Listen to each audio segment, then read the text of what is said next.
warahmatullahi wabarakatuh. Waalaikumsalam. Alhamdulillahirabbil alamin. Wassalatu wassalamu ala asyrafil anbiya'i wal mursalin. Sayyidina wa habibina wa syafi'ina wa maulana Muhammadin wa ala alihi wa sahbihi wa sallim ajma'in, amma ba'du. Qala Allah Ta'ala fil Qur'anil Karim, a'udzu billahi minasyaitonir rajim, bismillahirrahmanirrahim. Wa qalu subhanaka la ilma lana illa ma 'allamtana innaka antal alimul hakim. Wa qala ta'ala wa ma ataakumur rasulu fakhudhuhu wa ma nahakum 'anhu fantahu. Wa qala Rasulullah sallallahu alaihi wasallam, idza amartukum bi amrin fa'tu minhu mastata'tum. Shadaqallah wa shadaqa Rasuluhu sallallahu alaihi wasallam. Yang saya cintai, yang saya hormati, yang saya muliakan, Bapak Ibu sekalian, muslimin muslimat, mu'takifin mu'takifat rahimani wa rahimakumullah, jamaah iktikaf di Masjid Panglima Besar Jenderal Sudirman. Ada yang tahu berapa umur Panglima Besar Jenderal Sudirman waktu meninggal dunia? Umurnya 35 tahun. Dia wafat di usia 34 tahun maaf. Jadi Jenderal Sudirman wafat di usia yang masih muda. Jadi dulu tuh pahlawan tuh muda-muda. R.A. Kartini berapa umurnya? Meninggal 25 tahun. Supriyadi dari Blitar berapa tahun? 21 tahun. Halim Perdana Kusuma di bandara. Itu kan namanya Abdul Halim, dia pilot. Berapa umurnya meninggal? 25 tahun. Dulu pahlawan tuh ada Christina Marta Tiahahu, berapa tahun? 17 tahun. Itu pejuang-pejuang tuh bukan orang tua-tua banget gitu. Yang tua juga ada, tapi mereka tuh masih muda gitu, ya kan? Jadi sejak muda udah jadi pahlawan gitu. Jadi termasuk Panglima Besar Jenderal Sudirman. Jadi beliau wafat di usia 34 tahun. Jadi 34 tahun masih, ya, kalau saya kan baru 21. Jadi 17.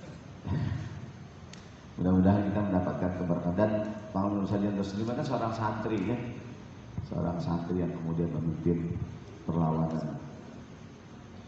Baik, malam hari ini tema kita adalah Bismillahirrahmanirrahim. Temanya tentang menghidupkan Quran dan Sunnah sepanjang hayat. Masya Allah. Ada sebuah hadis Nabi, kan gini, kita kan diperintahkan hidup sesuai dengan tuntunan Al-Quran, betul nggak? Mengamalkan sunnah-sunnah Nabi. Mungkin kita bertanya, Ustadz, sunnah Nabi banyak banget ya, gimana kita mengamalkannya? Ada tuntunan dari Rasulullah SAW bagaimana cara hidup dengan sunnah Nabi, hidup dengan Al-Quran. Beliau bersabda, qala Rasulullah SAW, yang saya bilang di awal tadi, ma nahaitukum anhu fajtanibuhu. Semua yang aku larang, tinggalkan semuanya. Jadi kalau larangan-larangan nggak pakai basa-basi, nggak pakai tawar-menawar. Yang namanya larangan, tinggalin semuanya. Berjudi dilarang, banyak nggak boleh. Boleh nggak judi kecil-kecilan? Nggak boleh juga. Ya nggak? Minuman keras nggak boleh. Ya udah tinggalkan. Mau banyak kek, mau dikit, pokoknya tinggalin. Meninggalkan larangan tuh katanya kayak turunan.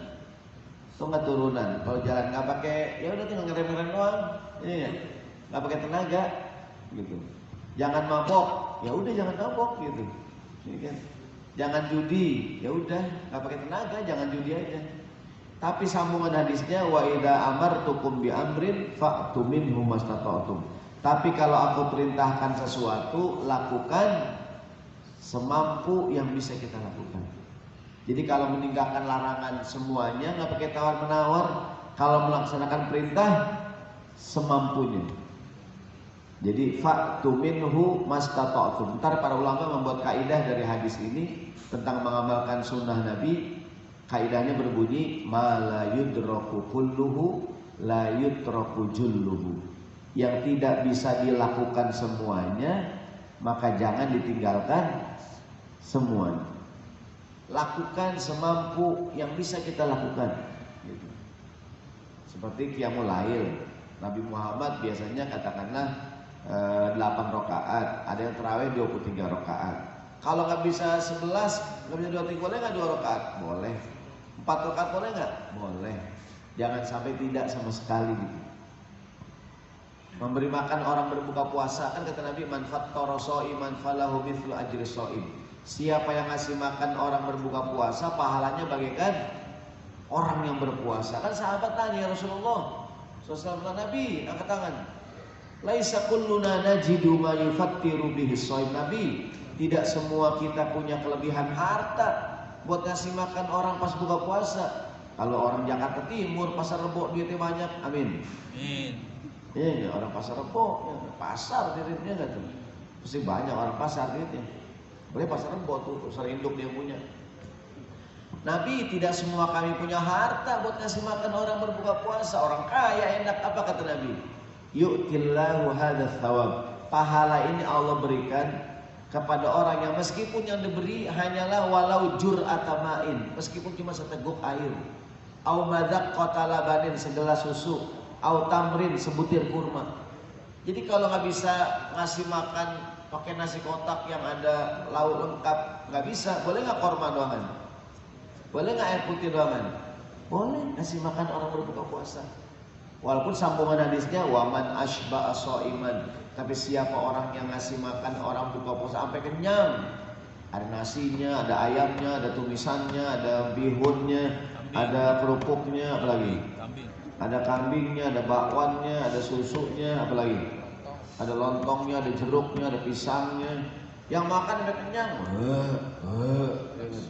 Siapa yang ngasih makan orang buka puasa sampai kenyang, ghafarallahu lahu, diampuni dosanya dan akan diberikan kesempatan minum dari telaga Nabi sallallahu alaihi wasallam. Sekali dia minum, la yazma'u ba'daha abadan hatta yadkhulal jannah, tidak akan pernah kehausan selama-lamanya sampai dimasukkan ke dalam surganya Allah Subhanahu wa taala.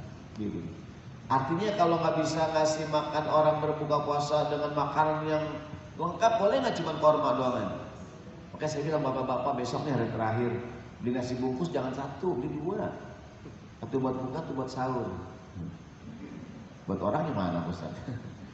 Gitu tuh, ya, semangat mengamalkan sunnah Nabi. Jadi kita kembali, ini kan juga menghidupkan Al-Quran, menghidupkan sunnah Nabi Sallallahu Alaihi Wasallam.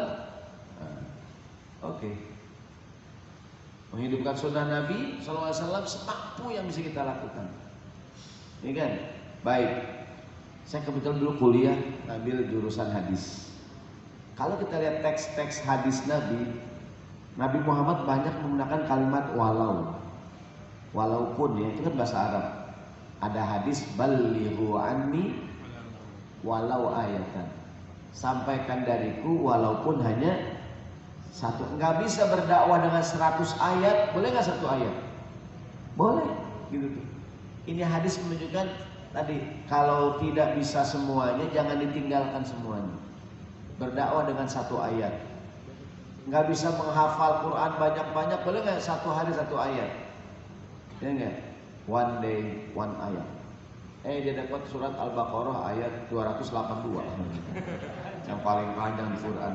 1 halaman. Ayat masalah utang piutang tuh kan 1 halaman tuh. Ya. Jadi maksud saya, Nabi Muhammad banyak menggunakan kalimat walau. Contohnya sedekah. Gini bunyi hadisnya. Qala Rasulullah sallallahu alaihi wasallam, ittaqun naro walau bisyakki tamratin fa illam tajid fa bi kalimatin thayyibah. Kata Nabi, takutlah kepada api neraka dan bersedekahlah walaupun hanya dengan setengah kurma. Punya kurma cuma 1 nih, kita roti lah ya. Punya roti cuma 1, kita mau makan, teman kita liatin, ya dipengen nih orang, ya. Atau mau buka puasa, kalau kita habisin dia kagak dapet. Kalau kita kasih orang semua, kita sendiri belum makan, pengen diapain tuh roti? Bagi 2, potong pakai pisau, jangan digigit. Oh bang, ogah, jangan digigit kemudian ya. Potong pakai pisau rapi, separuh kita makan, separuh kasih. Begitu kata Nabi. Kalau nggak bisa ngasih 1, boleh nggak setengah?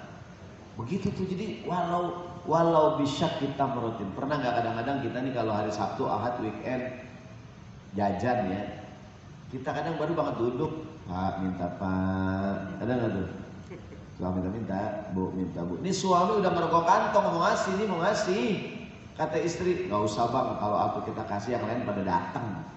Akhirnya nggak jadi ngasih. Ada sekitar 15 orang datang, nggak ada yang kita bagi. Ya nggak nih? Maksud saya, kalau nggak bisa kasih semuanya, boleh nggak satu orang? Boleh. Nih 15 orang nggak ada yang kita bagi. Itu orang ngumpul di pojokan ngomongin kita. Dia pada peci hitam belum minta. Kalau dapat jitak kepala gua, jadi taruhan kita. Boleh nggak? Atau orang kita kasih? Pak minta Pak, ada nggak tuh? Maaf ya Dek, sama yang lain ya Dek. Yang lain udah Pak, Bapak doang yang belum Pak. Ini semua udah nih Pak. Maksud saya kalau nggak bisa kasih semuanya, boleh nggak satu orang? Tuh semangat mengamalkan sunnah Nabi SAW.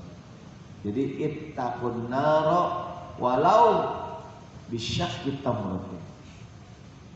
Yang masih muda-muda semua nih, yang masih punya orang tua.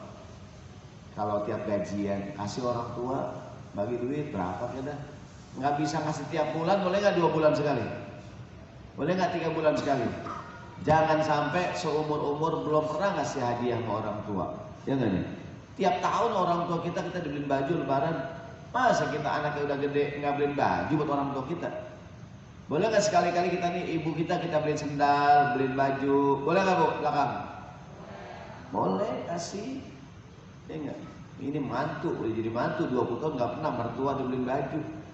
Saya tanya, Bu Haji, mertua mantu suka beliin baju boro-boro, Tat?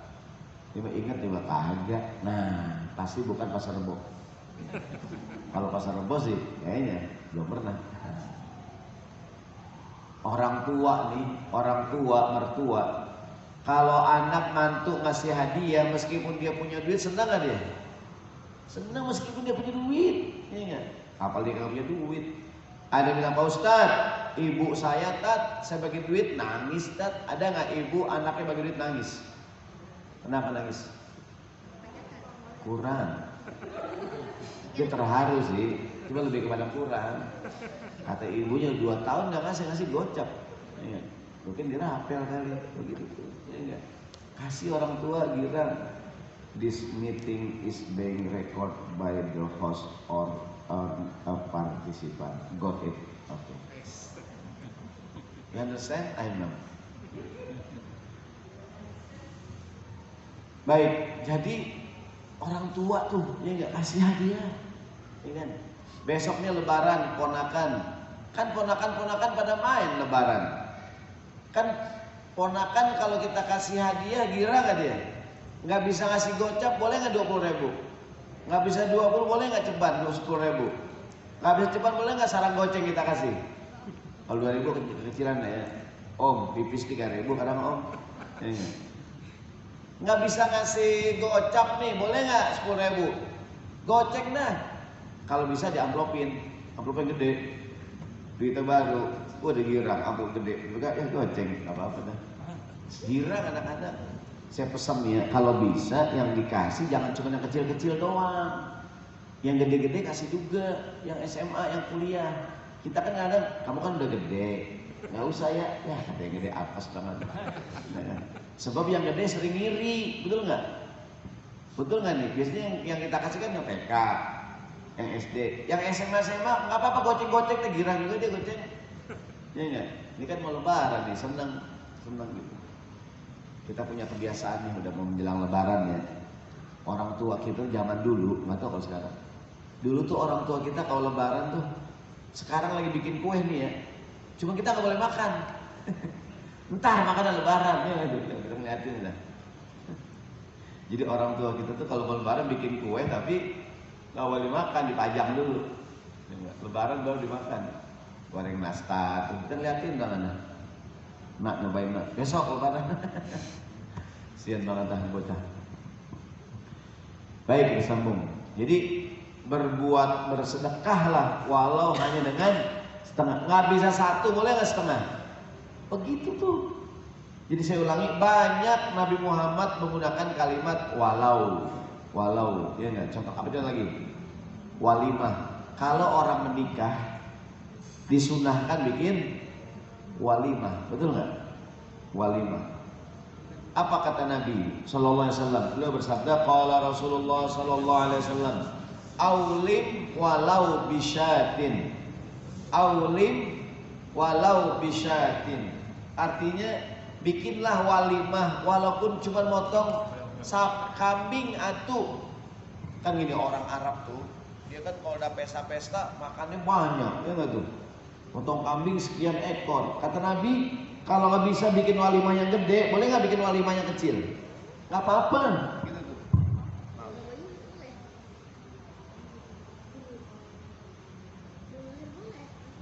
Kata Nabi, saya ulangi hadisnya, aulim walau bisyatin. Kalau nikah bikin walimah, ya enggak? Walaupun kecil dah nggak apa-apa. Walaupun hanya motong seekor kambing, di kita motong ayam atuh dah. Ya enggak? Jadi kata Nabi, kalau nggak bisa bikin walimah yang gede-gedean, boleh nggak walimah yang kecil-kecilan? Bikinlah aulim walau bisyatin. Bikin walimah. Kan walimah itu tanda kalau kita nikah, ya enggak? Kan nikah itu diumumkan. Kata Nabi dalam lain hadis, a'linu hadzal nikah, umumkan pernikahan kamu. Waj'aluhu fil masajid, bikin di masjid. Kenapa di masjid? Di masjid tempat yang umum, semua orang tahu. Di kita kan kadang pesta bikin akad nikah itu supaya sakral, bukan sakral. Di masjid semua orang tahu tuh. Ya enggak? Dan kata Nabi, wadribu alaihi bidufuf. Pertama, a'linu hadzal nikah waj'aluhu fil masajid wadribu alaihi bidufuf. Kalau nikah bikin walimah, pukul robana biar rame.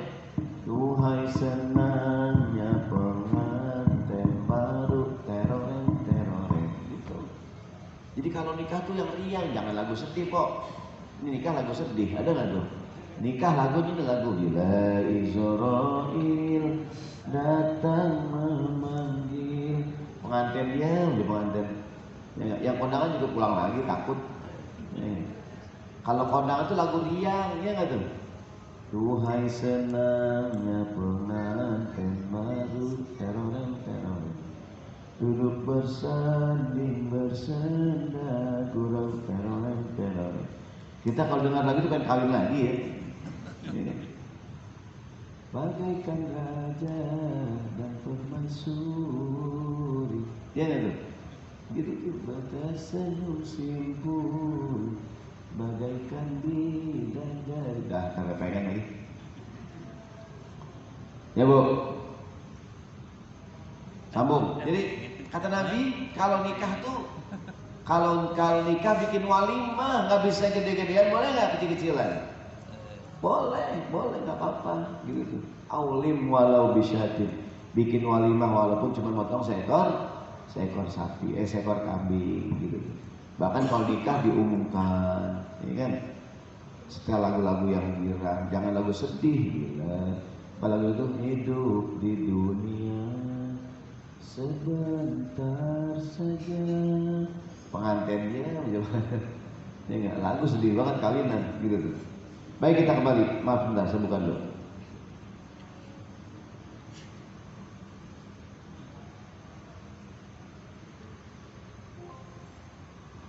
Buat yang baru hadir, kita lagi ngomongin semangat mengamalkan sunnah Nabi Sallallahu Alaihi Wasallam dan mengamalkan Al-Quran. Terus bentar.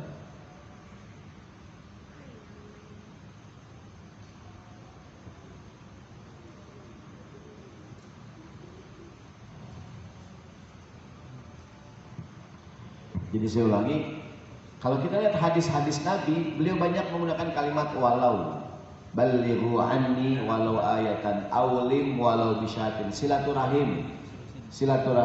Apa kata Nabi Sallallahu Alaihi Wasallam? Silaturahim kata Nabi, silu arhamakum walau bisalam. Sambunglah silaturahim walaupun hanya sekedar ngucapin salam. Maksudnya semangat mengamalkan sunnah gitu. Kalau nggak bisa datang ke rumahnya, telepon dah. Nggak ada pulsa, miss call. Kan orang miss call tanda ingat ya. Nggak ada pulsa, WA. ya nggak, teks, WhatsApp, ya nggak tuh, ya kan, selamat hari raya Idul Fitri, ya nggak tuh, aulim, silu arhamakum walau bisalam, lakukan silaturahim walaupun hanya sedang ngucapin salam. Al Imam An-Nawawi rahimahullah, beliau pernah mengomentari hadis yang tadi, hadis yang kalau aku suruh lakukan semampumu. Kata Imam Nawawi begini, i'lam, ketahuilah, man ballaghahu syai'un min fadailil a'mal fa alaihi ay ya'mala bihi walau marratan wahidatan liyakuna min ahlihi. Kata Imam Nawawi, i'lam, ketahuilah, siapa orang yang sudah tahu keutamaan sebuah amalan, ini sunnah, ini bagus, ini pahalanya gede, kalau udah tahu hendaklah dia melakukan yang dia tahu, kerjain walaupun cuma sekali dalam hidupnya. Jangan sampai tahu tapi belum pernah kerjain, gitu maksudnya. Kerjain walau marratan wahidatan, meskipun sekali, amalkan agar dia tercatat sebagai ahlinya. Menghatamkan Al-Quran, pahalanya besar nggak? Gede nggak pahalanya? Jangan sampai seumur-umur belum pernah hatam Quran. Kita bukan nggak baca Quran, baca nggak kita? Baca, cuma nggak hatam-hatam, ya nggak bu? Baca juz 1, juz 2, juz 3, tandain nggak tuh? Tandain pakai sedotan air mineral, sedotannya hilang. Ingat, sampai mana gue baca? Kita balik lagi, ada nggak tuh? Baca dah juz 1, juz 2, juz 3, Al-Baqarah, Al-Imran, An-Nisa, Al-Maidah, Al-An'am, Al-A'raf, Al-Anfal, At-Taubah, Yunus, 11 apa? Hud, 12, Yusuf, 13, Ar-Ra'd, 14, Ibrahim, 15, Al-Hijr, 16, An-Nahl, 17, Al-Isra, 18, Al-Kahfi, 19, Maryam, 20, Toha, 21, Al-Ankabut, Al-Anbiya, 22, Al-Hajj, 23, Al-Mu'minun, 24, An-Nur, 25, Al-Furqan, 26, lupa. Jadi dia baca tuh, baca, ditandainnya, dilipetnya, lipetannya hilang. Ngapain? Balik lagi ke depan. Kita bukan nggak baca, cuman nggak hatam-hatam, ada nggak tuh? Kadang-kadang juz 1, 2, 3 udah lecak banget tuh, yang belakang masih cakep. Ya, pasti bukan Pasar Rebo. Kalau Pasar Rebo kan lain. Pasar Rebo kan ahli ibadah. Saya kenal lama sama Pak Samsul. Tadi kata dulu Pasar Rebo, Pak Ustaz, kalau acara-acara selalu tepat waktu. Ya, kalau Pasar Rebo, Pak Ustaz nih, kalau kader-kader lain mah Pak Ustaz sholat ditunda-tunda. Wah, zuhur akhir asar akhir maghrib. Kalau Pasar Rebo belum ajan udah semuanya. Luar biasa. Orang sholat Jumat berangkat hari Kamis, ya, luar biasa. Ya, begadang di sini. Jadi maksud saya, kalau udah tahu kerjain, jangan menghatamkan Quran, pahalanya gede nggak? Kerjain. Puasa sunnah, banyak nggak? Puasa sunnah, ada nggak puasa sunnah? Apa contohnya puasa sunnah? Senin Kemis. Pernah nggak ngerjain? Sering ya. Orang tua kita zaman dulu puasa Senin Kemis jadi kebiasaan. Sampai-sampai jadi istilah. Setiap orang yang lemes dibilangnya tuh orang tampangnya Senin Kemis. Dia nyata anak muda napasnya. Kenapa jadi istilah? Orang puasa lemes nggak? Dulu Senin puasa, Kemis puasa. Setiap orang yang lemes dibilangnya tampangnya Senin Kemis. Ya, anak muda dompetnya Senin Kemis, napasnya Senin Kemis, ya kan? Tampangnya Senin Kemis. Kenapa? Senin Kemis kan lemes gitu tuh, jadi kebiasaan. Puasa apa lagi? Ayamul Bid pernah? Puasa Nabi Daud pernah nggak? Gimana puasa Nabi Daud? Ya sumu yauman wa yuftir yauman. Sehari puasa, sehari enggak, selang-seling. Senin puasa, Selasa enggak, Rebo puasa, Kamis enggak, Jumat puasa, Sabtu enggak, selang-seling. Kita kan alhamdulillah Senin enggak, Selasa enggak, Rebo enggak, Kamis enggak. Kita enggak ada nabi ini kita. Maksud saya, tahu enggak puasa Nabi Daud pahalanya besar? Rasulullah mengatakan afdhalus siyami ba'da Ramadan siyami Daud. Seutama-utamanya puasa sunnah setelah Ramadan ada puasa Nabi Daud, yasumu yauman wa yuftiru yauman. Sehari puasa, hari enggak. Jadi paling enggak kita tahu gitu. Kalau orang tanya, bang, pernah nggak abang puasa Nabi Daud? Pernah Pak Ustad. Kapan bang? Dulu Pak Ustad, saya lagi bokeh Pak Ustad. Ya, saya puasa aja, daripada ada jajan gitu katanya. Yang belum pernah ngerjain nih, puasa Syawal berapa hari? 6 hari. Pernah ngerjain? Ngerjain Ustadz, saya nggak sanggup 6 hari. Kalau nggak bisa 6 hari, 5 hari juga nggak apa-apa. 4 hari, 3 hari, ya nggak? 2 hari, sehari. Gitu. Nggak puasa juga nggak apa-apa, nggak puasa. Cuman saya kerjain. Yang mantap sih 6 hari, gitu. Pol. Jadi maksud saya, yang Nabi ajarkan kerjain, puasa sunnah, sholat sunnah. Banyak nggak? Apa yang pertama? Anak-anak. Sholat rawatib, qobliyah ba'diyah. Sholat qiyamul lail, sering ya. Tahajud, sering. Tarawih. Sholat minta hujan apa? Istisqa. Pasar Rebo pernah bikin istisqa? Jangan sekarang dibubarin Pemda ya. Lagi musim hujan masih ini. Ntar kalau musim paceklik, ya kan musim kering, bikin istisqa untuk minta hujan. Sholat gerhana pernah nggak? Pernah, alhamdulillah. Sholat jenazah apa hukumnya? Fardu kifayah. Walaupun dia bukan fardu ain, minimal kita pernah ngerjain gitu. Jangan sampai tidak sama sekali. Contoh ya, jangan marah panitia ya. Kalau seandainya nggak ada kopi, air putih nggak apa-apa gitu. Ini contoh. Ini. Kalau nggak ada susu nih, air putih nggak apa-apa. Ini contoh dong, nggak contoh dong. Jadi begitu, bagus nggak nih? Bagus. Ini contoh dong. Ya beneran, saya pasar gua nggak boleh bercanda dikit sih. Ceramah kering banget ini meja. Direkam YouTube lagi nih, ditayangkan nasional. Streaming lagi di YouTube kan. Di mana tuh ceramah nggak pakai minum? Pasar Rebo. Ya. Apa kata dunia ini? Ya. Apa tadi dong? Minum. Apa tadi itu? Sholat sunnah. Sholat sunnah. Sholat jenazah apa hukumnya? Fardu kifayah. Walaupun dia bukan fardu, kerjain. Sholat jenazah gampang nggak? Gampang. 4 kali takbir, nggak pakai ruku, nggak pakai sujud.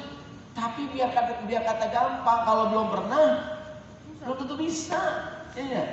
Ada tuh orang sholat jenazah dia kagak ngerti. Ini kisah nyata. Banyak tuh orang kalau pergi umroh, pergi haji, kan banyak orang umroh nggak pakai manasik. Dan banyak orang yang punya duit nggak pernah ibadah gitu.